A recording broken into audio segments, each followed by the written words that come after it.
General Motors could lose as much as $100 million each day if the nationwide strike of about 46,000 auto workers continues. The strike began yesterday as the car maker continues to negotiate with the United Auto Workers Union.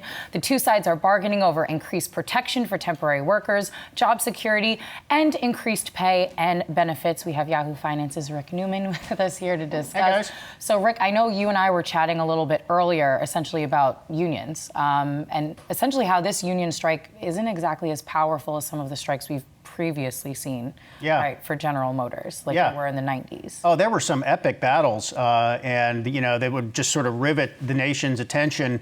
And that's just because manufacturing was a much bigger part of the economy back then, and auto production was a much bigger part of the economy back then. I mean, a lot of factories are automated, or they have automation now, so it takes fewer workers. And some auto production has been moved out of the country, mostly to Canada and Mexico. So it's just not as big a deal as it once was. Right, to that point, do you actually imagine, though, that some of what these union workers want, right? They don't want the plants to close, but as you just mentioned, we keep seeing these plants go overseas, and GM themselves saying they're trying to make cuts. I think they wanted to reduce by like $4.5 billion in the next year.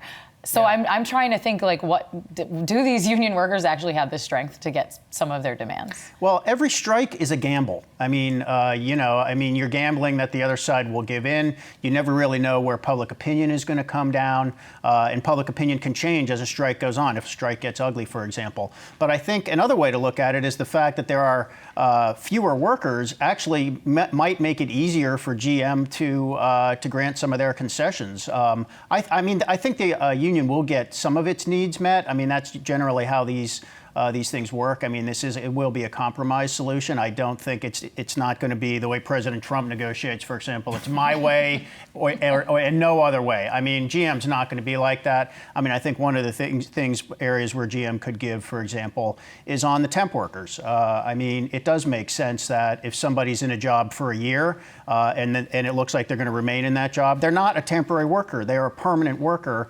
And GM wants to keep its permanent staffing as lean as possible because GM knows there is going to be a recession and they're going to have to reduce staffing. This is a very cyclical business. GM knows that they've been through this before, and that's one of the issues here. But when we're talking about 4,000 workers, I mean, I think that's the number of temp workers. That's not 40,000 workers. Right. GM can probably afford to give on that. All right, we'll see how long the strike continues. We will. Rick, thanks so much. Hey investors, Zach Guzman here. Are you interested in learning more about the markets and getting the latest financial news? Well, then click right here to subscribe to our Yahoo Finance YouTube channel. Get the latest up-to-the-minute market analysis, big interviews in the world of finance, and information on how to manage your money every day wherever you are.